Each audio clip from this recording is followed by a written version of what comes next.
What's going on, everybody? Chris and Mitchell here for some 2018 most anticipated game. These are the games that we are looking forward to playing the most throughout the year of 2018. Some of these have set dates, some of these don't. But we also have honorable mentions of games that we're looking forward to, but don't necessarily make our list. During our list, they're in no particular order at all. We're just going to read them as we feel like reading them. So, Mitchell, you want to start out with your honorable mentions? Well, my honorable mentions are actually... There are 3 games I'm hyped about. Like, really, they would have normally made my top 10 list. But 2 of them probably won't be coming out next year, and a third one is a remake. So starting out, it's the Shadow of Colossus remake. It's a game that I always wanted to play. I never got to play. And I haven't played... because everybody says going back to it is difficult with the way the controls worked. So now if they're making a remake for it with, hopefully better controls, the better graphics and everything, I'm really excited for it. And then I also have Death Stranding, which, I don't really need much of a description as to why I'm excited for that. It's who knows what it's about, but you got Hideo Kojima. I don't really understand Guillermo del Toro's role in it, but supposedly he's around. Mads Mikkelsen and Norman Reedus. It's like, what is going on? I really want to know. And then my last honorable mention is The Last of Us 2. I would be super surprised if it comes out next year. I doubt it will. 2018. I don't think it will. But I'm so hyped for it. The, what was it, Paris Games Week trailer? Yeah. Maybe? That's what it was. I think that might have been what it was. But that trailer was, amazing. And, whenever it first started, I'm like, oh, it's Last of Us 2. And then it didn't show Joel or Ellie for, the entire trailer. I'm like, is it Last of Us 2? Is it something new? And then it was just like, oh, man. It was so good. What are you? But, okay, yeah. So, those are my honorable mentions. All right. And for me, I have 2. One of them is questionable to even include in the 2018 game. But I have Death Stranding as well as one of mine. I know nothing about this game minus what the trailer had. The gameplay trailer was. That they had at the Game Awards. Gameplay. It was gameplay in there. Yeah, there was supposedly there was gameplay in there, but which made me want to know what was going on in that video at all. Man giving birth, weirdly underwater stuff, invisible creatures. I don't know really, honestly. It looked interesting. That's why I thought my honorable mentions of. I just want to know what's going on. Please explain to me what is this. I want to know what love is. Want you to show me. Okay, that's it. That's all I can do. Copyright. And I also have, big shocker here if you didn't watch our last video, the best games of 2017, Fortnite. It's already out, but it's becoming free sometime this year to play. Is it? Yes, the PvE is becoming free to play this year. I did not know that. Yes, which is why I put it at the honorable mention. It's questionable to include. Fair. But becoming free to play for the PvE. And Mitchell can vouch for me on this one. I've been saying since Battle Royale came out that I want to play the PvE so bad, but I can't get myself to pay $40 for a game that's at one point going to be free. So, that's my honorable mention. All right. So, as he said earlier in the video, it's not in any particular order, but we're going to go ahead and start at number 10 anyways on our list. Yep, just for the sake of counting. Yep. So, number 10 for me is A Way Out, which is it's a co-op, couch co-op, split screen game coming from the guy who made Brothers, I think is what it was called. Something along those lines. Yeah. And, which, that game was very different from anything I had really played before that. So I'm pretty excited to see, how this goes. It looks pretty good. The guy's super stoked about his game. I don't know if anybody saw his video at the Video Game Awards, but Man, he is hyped. Oh, that was a hilarious thing. He just kept going on and on about it. Yeah, alright. So, we did this in separate rooms. We had a tab loaded up. Mitchell did his list, took his paper away. I came back and did my list. So, my number 10... Huh? Are you just going to go... never mind. My number 10 is A Way Out as well. Oh, really? Yes. High five. When I first found out of the game, Mitchell had informed me about it, but I was watching the show Prison Break at the time. And I was talking to him about the show in general. And he immediately tells me, yeah, you have this game coming out that's pretty much similar to that, where you have to escape prison and stuff. And you have one brute and one smart guy, very similar to the TV show. I know it's not exactly what it's ideally meant for, but he told me about that, and I've been just hyped since about the game. It's waiting for it to come out and stuff. So, I don't know, I'm looking forward to it. The ability to sit on the couch, play together, and the regard of the split screen, you see what the other person's seeing, so you have to plan everything exactly to make sure you don't get caught trying to break out of prison. It's just an idea that's fun and creative. Right, number 9. All right, my number 9, I'm about 99% sure Chris will not have this on his list. And it's Ni no Kuni 2. That's my first. The reason why I really enjoyed the first one. I thought Ni no Kuni Wrath of the White Witch, I can't remember what it was called exactly, but I thought the first one was great. It kind of, the art style was fantastic, the music was great, the story was interesting. It got me in my heartstrings, you know. The first game did. And the gameplay was, at first, it seemed like just a regular old, RPG gameplay. But then it kind of introduced, with the familiars, this kind of Pokemon element to it, almost.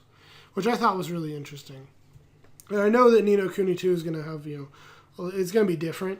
I don't know exactly how different, but I'm pretty excited for it. Okay. And you're correct, I don't have that on my list. My number 9 is Shadow of Colossus. Mitchell had that as his honorable mentions. And, I don't know, yes, it is a remake, but it's still a classic game that was fun to play as a kid that's being remade. And just, like I said, the controls were so difficult growing up. So I'm looking forward to being able to play with ease, or hopefully ease. They don't keep the controls very complicated. Not much more to say about the game. It was just fun playing it growing up. Number 8. My number 8 is Kingdom Hearts 3. I have been waiting for this game for such a long time. I'm super excited. So whenever they announced they were having the Toy Story world in Kingdom Hearts 3, I was just like, that's amazing. But I swear, if they do not have Tom Hanks and Tim Allen as the voices of Woody and Buzz, I will riot. Which, still, we haven't figured that out yet, as far as I know. Fear the wrath of the YouTube. It's just you have to. I can't imagine those voices as anybody else. And so, it's, I don't know. We'll see what happens when that game. But anyways, I'm super stoked for it. Because I love the first one. I've played through it, played through the second. I've only kind of touched some of the side games. I haven't really played through all of them yet. It's really confusing, honestly. But I'm excited to get a third entry in the main series, basically. Mm-hmm. All right, my number 8 is Civilization 6. Civ 5 was a fun game to play. It came out when I was in high school, and I really enjoyed playing it. A lot of my choosing are nostalgic based, so be warned about that. This is also our opinion based. I don't think we established that at the beginning of the video. But like I said, what we're looking for the most. So Civ 6, I have a good computer now to play it on. I am looking forward to just playing it again. Hopefully convince Mitchell to play it with me. And hopefully it's multiplayer again. But just enjoy it. Age of Empires and all that. I love that kind of building an entire world concept. So, number 7. All right, my number 7 is probably another game that Chris has never heard of. Kingdom Come Deliverance. Now, if you don't know what this is, Kingdom Come Deliverance is a open world, realistic RPG. And it's set in Bohemia, which is modern day, like, Hungary, I think. Back in the Middle Ages. And they actually went out and, like, did a scan of the section of their open world and, like, rebuilt it inside their game. Like, hills and, you know, mountains and towns and everything. It's just uber realistic. I'm, like, really excited for it.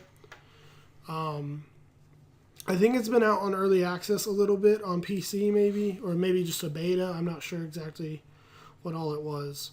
But whenever it finally comes out, I'm going to be getting it. And I've been pretty excited for it for a while, and I'm just like, please, world, don't end until this game comes out. Don't kill us all, please. All right. My number 7 is Spider-Man. 7, really? No particular order. Not in any particular order. Okay. Yeah. This game was number 7, or just in the list in general, because Spider-Man is one of my favorite superheroes in the Marvel universe. Tom Holland was great in it, and when this was announced during E3, no, I think it was 2 E3s ago. Honestly, no, it was this year E3. It wasn't announced this year. Yeah, No, it wasn't. No. Either way, back to topic. I like Spider-Man. I'm really have high hopes for this game. Hoping they do a little bit like not the amazing Spider-Man. Spider-Man 2 was on the PS2. That was, in most people's opinions, the best Spider-Man game so far. Definitely my opinion. Yeah. So I hope it's like that. I also hope it's a lot like Batman Arkham Knight, where it introduces a lot. You have the storyline, but a lot of the side quests with different villains. See, that's how Spider-Man 2 was. Was it? Yeah. I never actually played it. I just know it's very popular opinion is that's the best. So I really hope that's how it is like that as well. Also, Miles Morales. Just fanboy alert. So the thing about the Spider-Man game, I'm really excited for it too. But something that bothers me, and I'm hoping it's just because they're showing a small slice of the game whenever they show the game, is that the only villains that we've really seen so far is Mr. Negative. And I think Shocker. He makes the Shocker a little bit. And it's like, please, like, I don't know. He's not Mr. Negative just doesn't seem like a main villain for a game. Whenever the trailer that I saw was released, there was talk like 20 minutes afterward trying to figure out who was that villain who was fighting the entire time. We were all sitting like, who was that? Like, was this a new villain they created or something? It's like new Spider-Man stuff. And apparently, like an E3 guy was just like, or an IGN guy was like, yeah, it's Mr. Negative. It's common knowledge, guys. Get smart. We aren't that smart in Spider-Man knowledge. Yeah, I'm limited to like the animated series / But that right there should let you know that like he's not main villain material. I feel like, but it's just a small little thing I'm a little worried about, but I'm not too worried about because Insomniac is fantastic. Sunset Drive was insane how they did, like the physics and everything in there, and I think that's really lending to how they're able to do the web swinging and everything. So I just thought about this. Sinister Six, though. He could easily just be a member of Sinister Six. That would be kind of cool. Because he's not big enough to be the big bad, but he could be a henchman or one of the six. Yeah, that's kind of cool. I like that idea. Because that's always the thing that they always try to do in the movies and stuff is set up Sinister Six. That's a good idea. But you can't do that in movies. Chris had a good idea. It doesn't happen often. No, it's on camera. All right. Moving on to number 6. And I have Far Cry 5 as my number 6. Because I enjoy the Far Cry games, but I will say that 4 let me down a little bit because 3 was so amazing, I feel like. But I feel like, I don't know, 5? What about Primal? Primal was fun, it was different. Shooting turtles. Yeah, I shot a turtle. Is that your go-to in every game? Mitchell's first time in Ark just jumps on a turtle and starts riding it. Well, turtles are just the natural, fun and peaceful animal you can ride. Exactly. Turtles are just fun. They're just peaceful little creatures, and I shot one in Far Cry Primal. I rode one in Ark. It's like, it's just so natural. I'm gravitated towards turtles. It's because you are a turtle. Yeah, secretly I'm a turtle. You guys haven't seen me. I'm just a turtle that plays video games. When we do a webcam reveal, you have to be the turtle suit, please. I will buy it. Teenage Mutant Ninja Turtle. You're totally Donatello. Am I Donatello? Raphael? I don't know. Pizza loving guy. I don't know. Mitchell had no childhood. My mom was strict. Anyways. That's a different story for another day. Don't watch this, mother. Anyways, Far Cry 5. It's taking place in like Hope County, Montana, I think is what it's called. A religious cult took over. It's got co-op for like everything, which I'm pretty excited about. You can have a dog. I'm just like, I'm pretty hyped on it. You know, I think it's gonna be fun. Oh yeah, it's my number 6. And my number 6 is Red Dead Redemption 2. I didn't play the first one, but I've grown to like GTA 5 a lot on the online version of it. And that's the main reason I'm looking forward to Red Dead Redemption 2. I couldn't care less about the single player, honestly, but the multiplayer and poker, so I can steal all Mitchell's money. We're assuming that they're going to have a multiplayer because they had a multiplayer in the first one. So we're hoping that's in the second one. God, I'm dying. He is dying. This is Mitchell's last video, guys. No.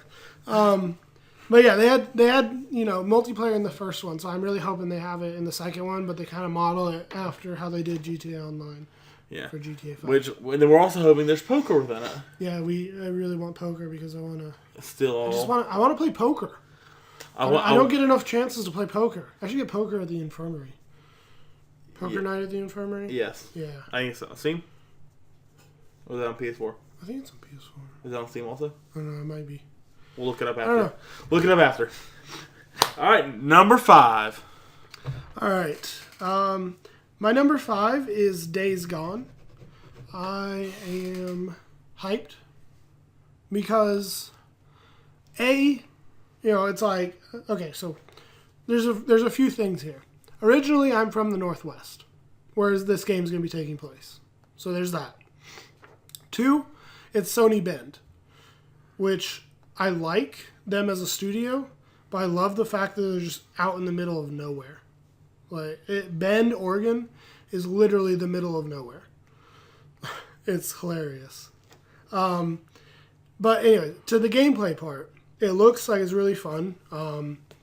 I like the idea of being basically a motorcycle gang in the post-apocalypse because of, they don't call them zombies in the game, but they're basically zombies. But it seems like they aren't the real threat. It seems like the other people are going to be the threat mostly.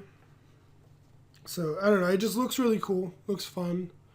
Sam Whitworth, I think, is the actor. He played, he's going to be the main character in this game. And he played Starkiller in the Force Unleashed games as well. And I really like him as an actor. I think it's, I don't know. I think it's going to be a good game. So. My game is going to be Detroit Become Human. I don't really know what to say about this game besides it just looks so intriguing. There's been 2 main gameplay reveals of it. One of them, you are trying to stop an abusive father from hurting his kid and making choices along the way. Another one is you're a detective cop trying to kill a detective android cop. Android? Is that the right terminology? Yeah. Okay. Trying to stop a rogue android who thinks he has feelings. It's hard to explain. It sounds really weird if you're not seeing it in the gameplay. But I enjoy games with thousands of different outcomes. Which is one of the reasons that's why it's on my list. All right. Number 4. 5. 4? 4, wow. Yeah, we're up to 4. I did not realize that. Yeah. Number 4 for me is Detroit Become Human, actually. So, to add on to what he said, I loved Heavy Rain. I really liked Beyond Two Souls. I wouldn't say I liked it as much as Heavy Rain, but I still enjoyed it a lot. And one of the things I really like about Detroit Become Human is it's going back to, how Heavy Rain was with the multiple characters. But also, like, they're not afraid, like, Quantic Dream they're not afraid of using, social situations that are usually taboo within video games and lots of media, and trying to paint a good representation of it. Like, I know that whenever that trailer came out with the child abuse, with that one, a lot of people got on it about it being like, too violent and video games taking those kinds of things lightly. And I'm like, that's not taking it lightly. That's trying to show a good representation of it. It's the same thing as if a movie tried to show it. It's not, they're not trying to make light of it. They're just trying to not necessarily make you aware, but I don't know. It's a story. Well, I mean, backing off that, I mean, it's something that's not like just the child abuse thing alone. A lot of not media, but like movies and stuff and games don't really include that kind of thing often. Obviously, proving because of the backlash they got, Detroit Become Human got, for trying just to do that. But, I mean, it's key to make that known. I mean, but that's just my opinion. My last thing about it is when the Kara trailer came out, it was years ago now. I was like, it was the most amazing thing I had ever seen for a video game. Like, it wasn't actually a video game then; it was just kind of like a tech trailer for them. But it was like, it looked fantastic, and I had never seen anything like that in video games. And then whenever I found out that they took that idea and put it in a video game, it's like, that's great. I just love Quantic Dream, honestly. I love games that have that kind of a choice, all the choices and everything. They're just fun. Yeah. But, all right. 30 minutes later, yeah. Mitchell's rant. Yeah. Mine is Call of Cthulhu. This is something that probably not on Mitchell's list that I have. So this is a Lovecraft, right? Lovecraft? The guy who wrote... Yeah, H.P. Lovecraft. Originally wrote a novel or a idea called Cthulhu, which then created a tabletop RPG of it as well. Well, that's a lot. There's a lot of stuff for it. Well, this game is based off the tabletop RPG. Is it? Yes, it's okay, half cool. off. I researched it to make sure I was thinking of the same thing. There's a tabletop RPG, which this game is not derived from, but takes some element from it. So I really enjoyed that game. I played it once with Mitchell and some other friends, and I personally loved it. It's just very difficult to run as a DM of the game, so we really didn't carry it on more. So I'm just looking forward to a single-player game where it takes those aspects. It's a horror game, but also just fun to play. So maybe seeing that on the channel when it's actually released. Number 3. My number 3 is something that Chris has already talked about, so I'm not really going to go on much about it. But Spider-Man. Spider-Man. Spider-Man. Spider-Pig. Spider-Pig. No. Does whatever. I mean, we talked about most of what I had planned on talking about it already, so there's not really much to say other than just it looks so good. Yeah, like I mentioned early on, we have a lot of the same opinions about games. Doing this in no particular order, kind of is just how it goes. My number 3 is We Happy Few. Technically already out. Is it already out? It is out on PC and I think Xbox. But it's going to be coming to PS4 next year. Okay, which is why it's on this, because it's not out on PS4 yet, and that's what I'll be playing it on. It was on that list. I didn't really look what console it's coming out on. But I don't know much about the game, not seen much gameplay. I just seen the trailer for it. One of the trailers, I'm sure there's many.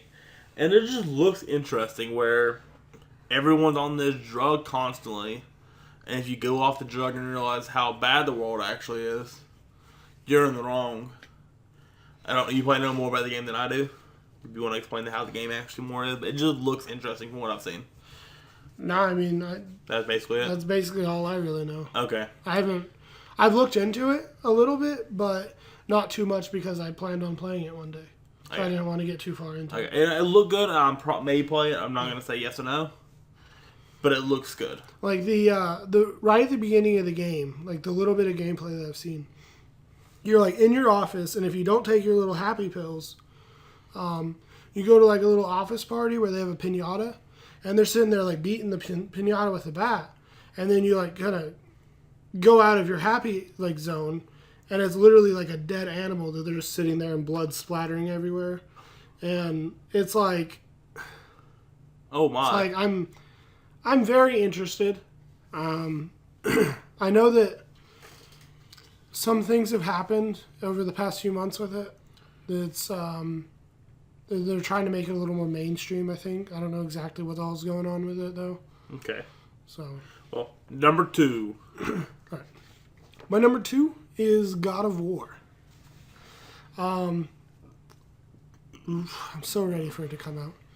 I'm probably going to actually be playing through most of the God of War games, if not all of them. I'm not sure yet. I'll definitely be playing through the main 3. Probably Ascension. And I might hit Ghost of Sparta and Chains of Olympus. I'm not sure yet. Before God of War, the new God of War comes out. Just depending on the time base of how long you have. Yeah, it just depends. Because I don't know the actual release date for it yet. I just know it's supposed to be, I think spring 2018 was last we heard. You gotta get started on that then. But, no, I love mythology in general. And Norse mythology interests me. Because I don't really know enough about it. But, like, I've always liked Vikings and, like, Norse mythology. And... yeah, I think it's just a cool, like, really awesome culture. So, like, going up there, like, changing it from the Greek is cool. And then, like, having... so, whenever the game first got revealed, I thought that they were going to do a bait and switch, kind of like how Metal Gear Solid 2 did. Where, like, for the first hour or two of the game, you play as Kratos. And then I thought it was going to switch it. Like Kratos was going to die and you were going to be playing as this kid like 10 years down the road or something. But it's looking like that's not going to be what it is. So. Just good. Oh, sorry. It's just, it's funny. I was watching, I think it was the Paris Game Week's trailer. And the kid, like, it was a short trailer, but the kid, like, would not stop talking. And then I was watching PlayStation Experience. And the head developer at Santa Monica for the game came out on stage and was just like, yeah, we just kind of programmed that in right before that hit. Like, we gave them that to play. And we did not realize he was going to be talking that much. So they definitely changed it, which is good because he was just constantly saying stuff. And on this topic of mythology, I know I mentioned this earlier before about learning more about Norse mythology. Rick Riordan, amazing author. You should read his Norse books. I recommend those books to anybody wanting to learn about mythology in the first place, whether Greek, Roman, Egyptian, or Norse. So, and there's our plug. Sponsor us. All right, my number 2. I'm not going to talk about it much because Mitchell basically ranted on it already. Good, I know. Far Cry 5? Okay. Yeah, you ranted on that already. Yep. Never played any of the past ones. I saw Mitchell play a little bit of Primal, which is why I brought the jokes up about that earlier, and a little bit of 3 and 4. So when we started hanging out around that time. And Far Cry 5 with its co-op features, taking place in an area I know, Montana. Well, I know where it's located. I know the U.S. And a weird cult taking over the place just sounds amazing to play in. So that's why it's on my list for one of the games I'm looking forward to. Number 1. All right, my number 1 is actually my number 1. Like, it's what I'm most hyped about. Like, I know the rest of the list was kind of... things could get moved around, but my number 1 is definitely number 1. And it's Red Dead Redemption 2. Which we have already talked about, so I'm not going to drone on about it much longer. But it's just... we talked about the multiplayer mostly before. But I want to talk about the single player a little bit. So, the first Red Dead Redemption, you were played as John Marston after he gets out of Dutch's gang. This one is going to be taking place, I don't know how many years exactly before that, but you are another member of Dutch's gang. I can't remember the guy's name off the top of my head, though. Which means that you should run across a younger John Marston sometime in the game. And I'm just like, that's awesome. I'm hoping they have some cool, like, posse thing going on that works well. I don't know. I'm excited. I love open world games. Red Dead Redemption was amazing, and I'm just ready for another one. It's also Rockstar's first game in a while. Yeah, it is. They need to... I saw a meme that they had like the list of when Rockstar games came out, and like every year a game came out, whether GTA or like another game like that. Then GTA 5 came out, and it's just like nothing. Yeah. Well, yeah, they haven't released anything since GTA 5. And it was just like the meme was when Rockstar found out about in-game currency or microtransactions. Yeah. I'm hoping that that Red Dead isn't the only game they've been working on. Like, I feel like they're probably working on the next GTA as well. And cross my fingers, hopefully Bully 2. I would be okay with that, actually. Bully's a classic. I like Bully. Bully, yeah, that's good. And my number one, Sea of Thieves. We finally got an Xbox, so I can actually add this to my list and not feel bad about it. I actually get to enjoy it. I don't know much about it. I'm doing research about it as to see how if it'd be fun to play and still. But everything I've heard about the game up to this point, it just sounds really fun. Big hype about it, so I'm just looking forward to it. Yeah, I actually, whenever I pulled up, I pulled up a bunch of games for this. I think I ended up with like 20, and I had to cut it down, obviously. Sea of Thieves was one of the games that I had pulled up. Mm-hmm. Because it looks really fun and really interesting. I like the idea of being pirates with your friends and going on treasure hunts, and it's cool. I like it. Another game that I actually had on my my cut list was Skull and Bones. That's another pirate game made by the same group. Was it the same group or just, I don't know, it may have been just some of the people from Ubisoft that worked on Black Flag. So they should have actually good, fighting mechanics for ships. No one cares about the fighting mechanics, but what about the sea shanties? The sea shanties? Those are going to be on point. Yeah. That was the best part about Black Flag. It was pretty good. Some of those sea shanties they're still ingrained in my memory. Sing good one, Mitchell. I'm not going to sing. Thank you. You might die. All right. Thanks for watching, everybody. Be sure to like, comment, and subscribe. If you haven't seen the GWIZ Game Awards video we posted earlier today, be sure to check that out and let us know what you want to see from this channel. Thanks for watching.